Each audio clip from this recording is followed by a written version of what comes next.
Pak Marsam ini didatangi oleh sesosok perempuan yang sangat cantik sekali. Pada waktu itu perempuan ini mengatakan kepada Pak Marsam bahwa dia bisa membantu kesulitan yang dialami Pak Marsam selama ini.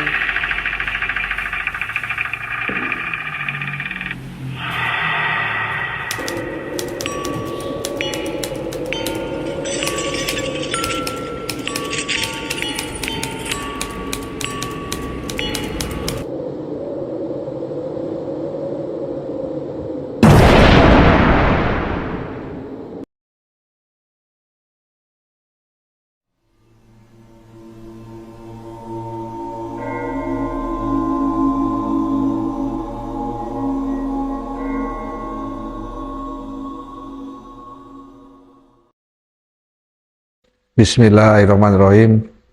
Assalamualaikum warahmatullahi wabarakatuh. Selamat malam. Malam ini saya akan bercerita tentang sebuah kisah yang diceritakan oleh sobat ruang malam yang bernama Bapak Marsam, dan beliau ini tinggal di kota Jawa Timur.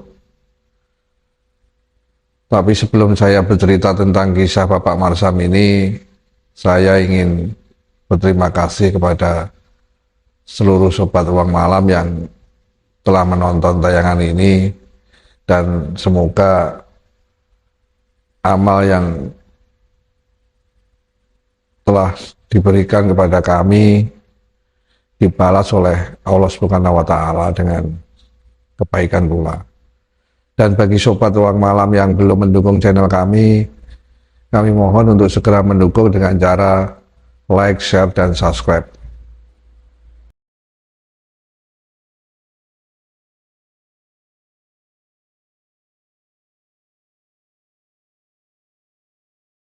Pak Marsam membagikan cerita ini yang intinya beliau ingin agar ceritanya nanti ini bisa menjadi hikmah bagi seluruh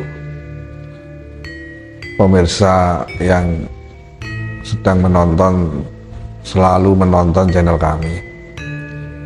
Jadi cerita ini berawal dari tahun sekitar 2005. Pada waktu itu Pak Marsam ini sedang mengalami kejatuhan ekonomi. Beliau ini latar belakangnya adalah seorang pengusaha kayu di desanya. Dan beliau ini mempunyai seorang istri dan satu orang anak yang pada waktu itu anaknya masih bersekolah SMP. Pada saat beliau ini membuat kontrak dengan seorang pengusaha yang berada di kota, pada waktu itu singkat cerita, pekerjaan Pak Marsam ini ada banyak masalah sehingga beliau ini akhirnya mengalami kerugian yang sangat besar. Kerugian yang dialami Pak Marsam ini berakibat pula pada kehidupan seluruh keluarga dari Pak Marsam. Intinya keluarga Pak Marsam ini menjadi sangat susah sekali, terutama dalam hal keuangan, sehingga pada waktu itu menjadikan Pak Marsam ini yang dulunya seorang yang sangat murah senyum atau sering bercanda menjadi seorang yang sangat murung sekali. Beliau selalu memikirkan tentang apa yang telah dialami beliau, terutama beliau sangat kecewa sekali akan kerugian yang dialami beliau, sehingga menjadikan anak dan istrinya menjadi susah atau menjadi kekurangan keuangan. Karena beban ekonomi yang pada waktu itu dialami oleh keluarga Pak Marsam ini, istri Pak Marsam ini akhirnya berkata kepada Pak Marsam bahwa untuk bisa melanjutkan hidup dan membiayai anak dan juga bisa kembali mendapatkan modal, istri Pak Marsam ini ingin menjadi seorang tenaga kerja luar negeri yang pada waktu itu ada tawaran untuk tenaga kerja wanita yang ditempatkan di Amerika.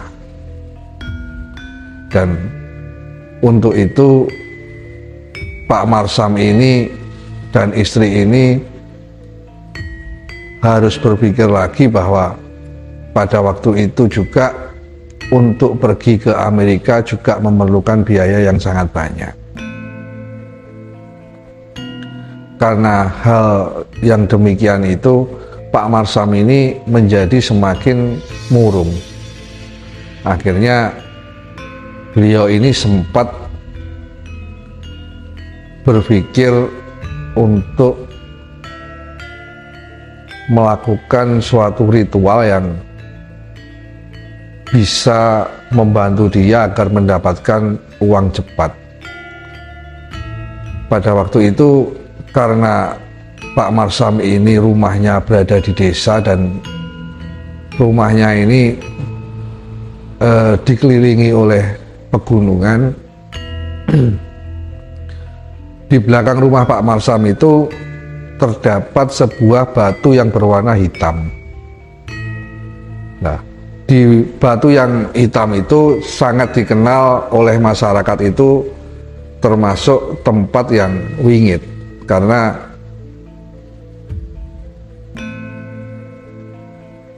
di tempat itu banyak terjadi hal-hal yang mistis atau hal-hal yang sangat gaib. Pak Marsam pernah bercerita suatu hari pernah ada dealer sepeda motor itu yang datang di desanya, dan di situ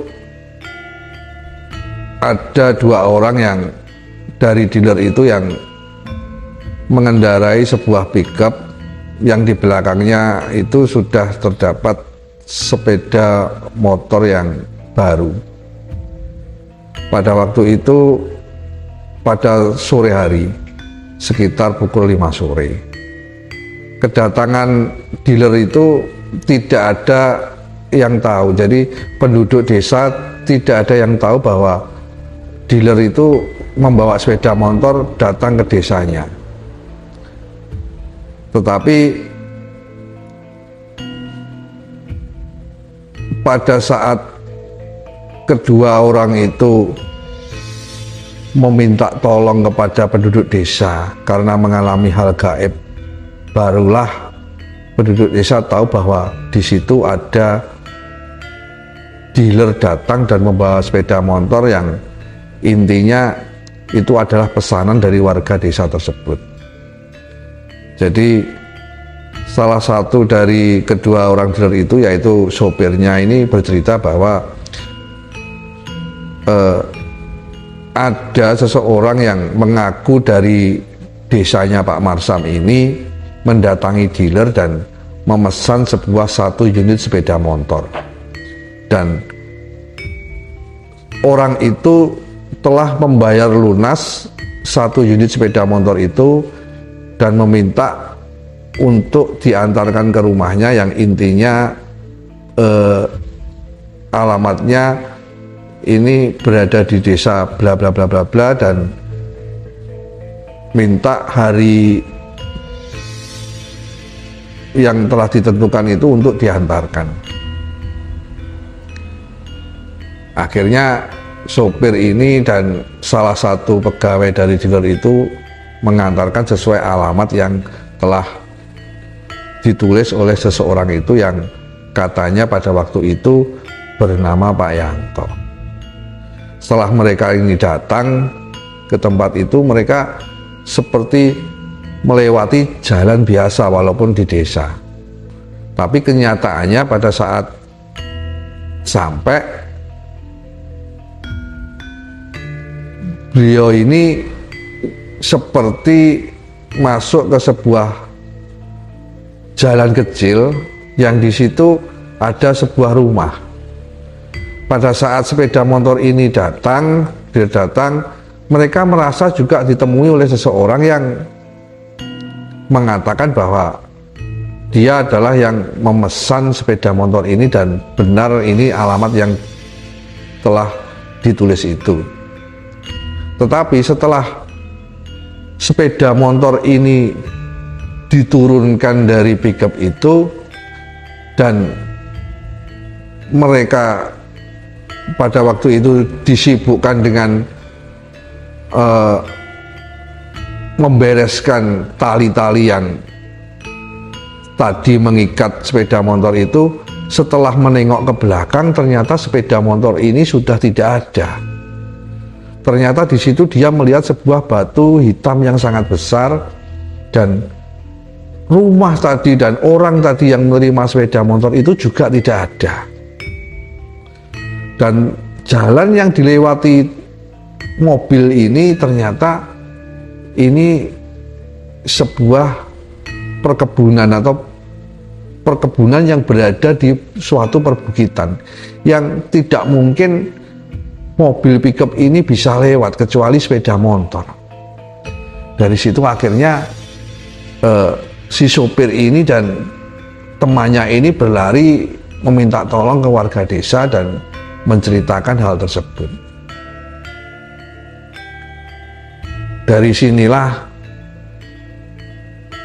semakin meyakinkan para penduduk di sekitar bahwa memang benar batu hitam ini adalah tempat yang sangat angker.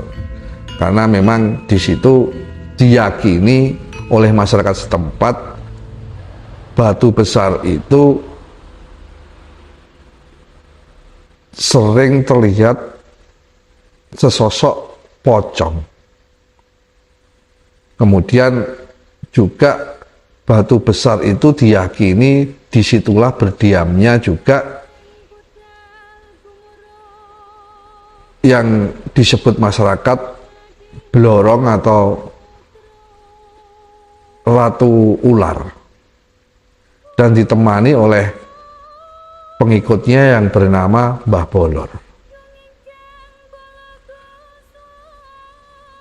Kembali lagi kita cerita ke Pak Marsam.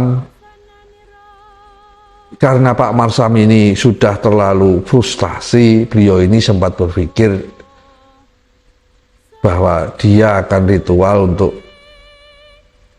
meminta bantuan kepada penghuni gaib yang berada di batu hitam besar itu, yang kebetulan letaknya ini tidak jauh dari rumah Pak Marsam, hanya sekitar 500 meter di belakang rumah Pak Marsam. Hingga suatu saat pada malam hari Pak Marsam ini dia berdiam diri di situ. Intinya dia mengadakan ritual sebisa dia, ingin menemui sosok gaib yang berada di batu hitam besar itu. Hingga akhirnya Pak Marsam ini melihat, memang benar di situ Pak Marsam melihat ada sesosok pocong yang tiba-tiba itu sudah berdiri di hadapan Pak Marsam. Karena kaget, akhirnya Pak Marsam ini lari ketakutan, tidak melanjutkan ritual yang sebenarnya memang dia niati atau dia inginkan. Akhirnya Pak Marsam ini lari dan langsung masuk ke rumah. Pada waktu itu dia langsung masuk ke kamar dan menenangkan diri. Akhirnya Pak Marsam ini tertidur. Dalam tidur Pak Marsam ini, Pak Marsam bermimpi bahwa Pak Marsam ini didatangi oleh sesosok perempuan yang sangat cantik sekali. Pada waktu itu perempuan ini mengatakan kepada Pak Marsam bahwa dia bisa membantu kesulitan yang dialami Pak Marsam selama ini, dan dia ini ingin mengembalikan kejayaan Pak Marsam sehingga Pak Marsam ini menjadi kaya raya kembali. Bahkan perempuan ini mengatakan bahwa nantinya Pak Marsam ini kalau mau menjadi suami dari sesosok perempuan yang di dalam mimpi ini, Pak Marsam ini akan menjadi orang yang kaya raya dan berlimpah harta. Karena sangat takut sekali pada mimpi itu, Pak Marsam ini merasa dia menolak permintaan dari perempuan ini, karena pada mimpi itu Pak Marsam merasa bahwa sesosok perempuan ini adalah blorong, sehingga Pak Marsam ini sangat takut dan tidak ingin keluarganya nanti menjadi korban tumbal dari blorong. Sampai suatu saat Pak Marsam ini terbangun dari tidurnya. Pada saat bangun tidur, Pak Marsam ini masih sangat takut sekali. Dia hanya bisa berdiam diri. Singkat cerita, setelah paginya Pak Marsam ini tidak berani menceritakan apa yang dialaminya kepada istri dan anaknya. Jadi Pak Marsam ini memendam semua yang dia alami, sehingga Pak Marsam ini semakin menjadi orang yang kelihatan seperti orang bingung, sehingga keluarganya, anak istrinya dan warga setempat ini sempat menganggap bahwa Pak Marsam ini seperti orang yang stres atau orang yang gila. Sampai suatu saat Pak Marsam ini pada saat tidur ini dia bermimpi lagi, sama seperti mimpi yang kemarin. Pak Marsam ini didatangi lagi oleh sosok perempuan yang kemarin itu diyakini sebagai blorong oleh Pak Marsam. Pada mimpi yang kedua ini, sosok perempuan ini mengatakan bahwa Pak Marsam ini harus ikut dengannya untuk menjadi suaminya, karena Pak Marsam ini sudah terlanjur pada waktu dia berada di atas atau duduk di batu hitam. Dalam hati Pak Marsam ini tersirat sebuah kata-kata yang intinya dia ingin meminta tolong kepada gaib yang berada di tempat. Dan kalau Pak Marsam ini tidak mau, Pak Marsam ini akan mendapatkan suatu akibat yang sangat menyengsarakan atau sangat mengerikan.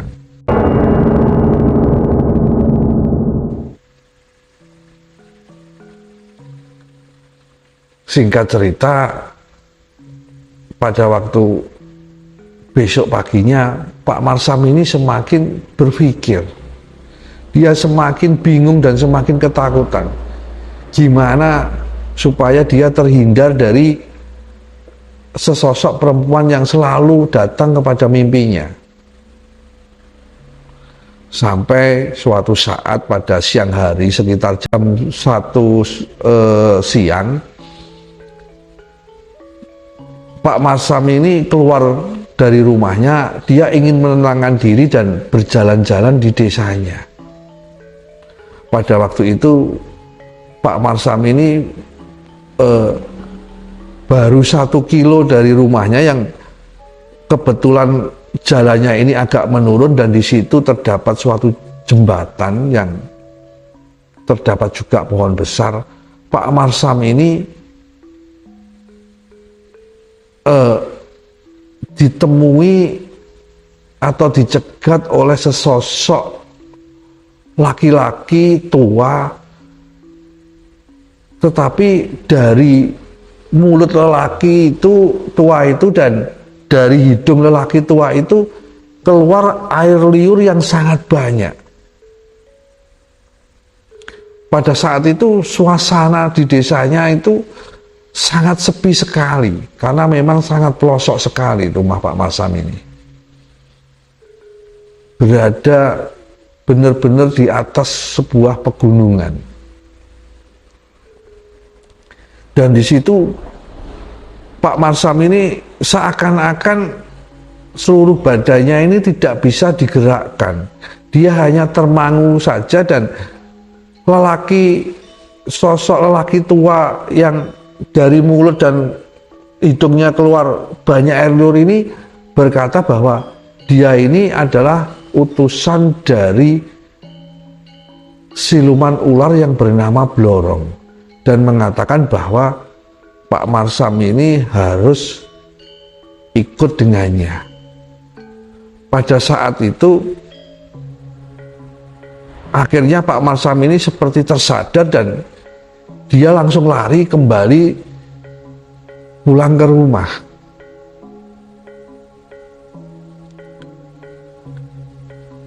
Saat itu pun dia langsung masuk ke rumah, dan Pak Marsam ini belum berani mengatakan hal yang sebenarnya kepada anak dan istrinya. Sampai suatu saat sekitar 3 hari dari peristiwa itu, pada waktu itu sekitar pukul 6:30 malam atau hampir isya, Pak Marsam ini mengalami kesurupan. Tiba-tiba Pak Marsam ini terjatuh dan dia berjalan merayap.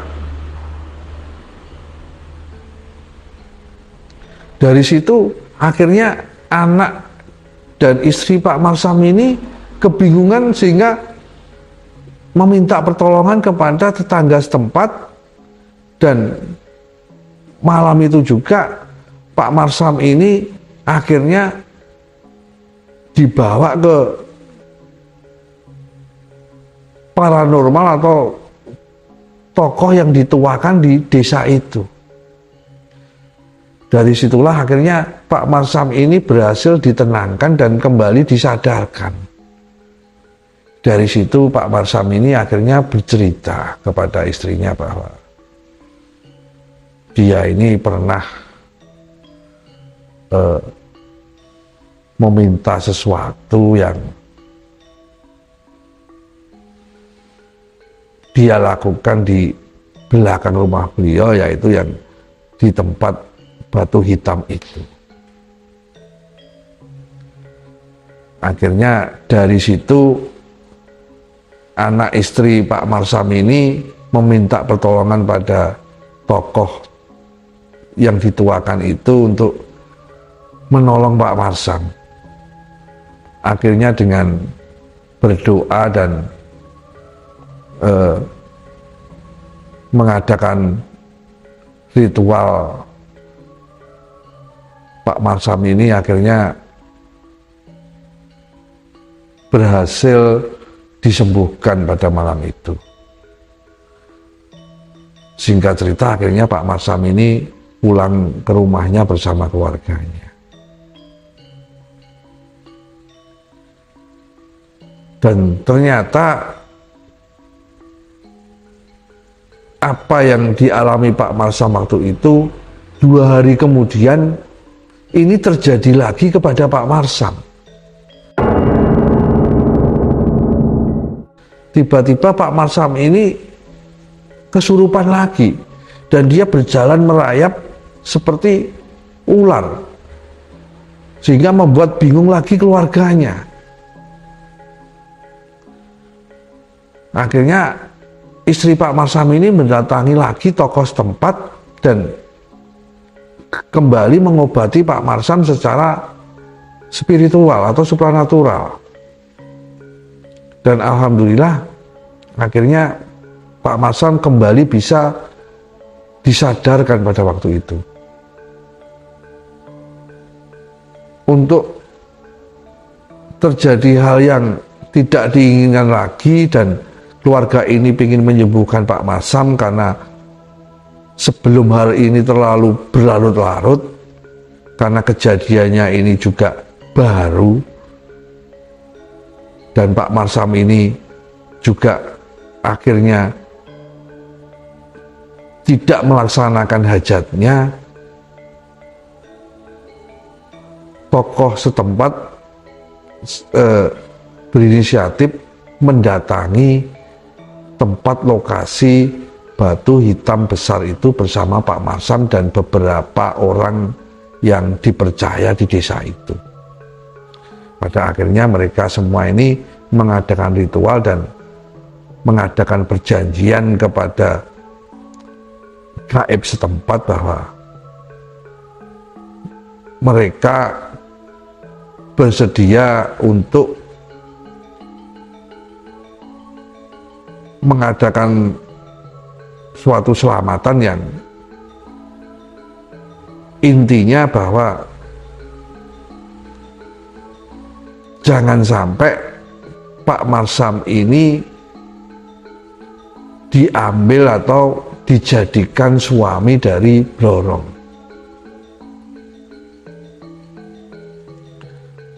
Setelah tokoh ini mengadakan komunikasi dengan gaib setempat, akhirnya disetujui pada waktu itu diinginkan dipotongkan sebuah kambing yang disebut kambing loreng, yang intinya ada loreng di kambing itu yang lorengnya itu melingkar di seluruh badannya menjadi sebuah lingkaran yang disebut kambing kendit, dan minta disembelihkan di situ.